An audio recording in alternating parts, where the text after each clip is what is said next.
As Israel ramps up attacks against Hezbollah in Lebanon amid a fragile truce, U.S. President Trump has now urged Israel to show restraint, telling Israel's Prime Minister that Israel should only carry out surgical action and avoid a full resumption of the war.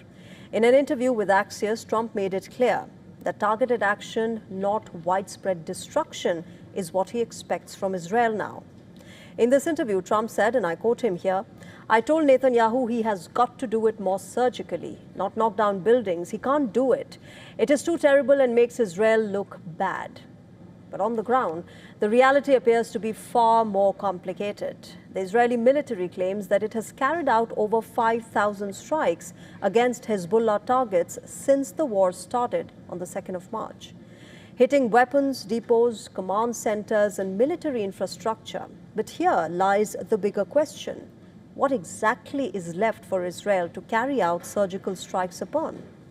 South Lebanon has already been heavily bombarded. Israel occupies at least 55 Lebanese towns and villages in South Lebanon.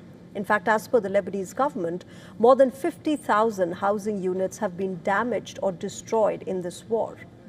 At least 9 major bridges linking South Lebanon to the rest of the country have been struck by Israel. And remember, Israel has expanded operations to eastern Lebanon as well, just recently launching strikes in the Bekaa Valley. So where does the surgical campaign go next? And more importantly, how surgical will it really be? Remember, following its September 2024 offensive, a 12-day operation in which Israel had claimed it wiped out much of Hezbollah's top leadership, including the longtime chief Hassan Nasrallah, and dealt a serious blow to its military network. The reality is that Hezbollah has still not collapsed. In fact, it is far from it. Just take a look at these visuals. The group continues to launch drone strikes against Israeli forces. If Hezbollah remains operational and capable, a critical question then arises.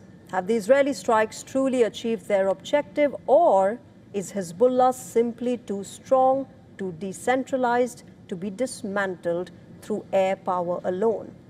Because Hezbollah has been using heavy artillery-style shelling against Israel, leading to casualties in Israel's defense forces. Visuals released by Hezbollah show artillery guns in active use, reflecting both Hezbollah's range and heavy combat capability. Despite incurring heavy damages, Hezbollah's arsenal still reportedly includes thousands of rockets, precision-guided missiles, drones, and now visible artillery units, and most importantly, backed by thousands of battle-hardened fighting force. And then there is the most pertinent question of them all. How does Israel distinguish between a Hezbollah operative and an ordinary Lebanese civilian? With over 2,500 casualties reported in Lebanon since the war started in March, can every single fatality be classified as an Hezbollah operative? Or is the cost of these strikes simply being paid by civilians who are caught in the crossfire?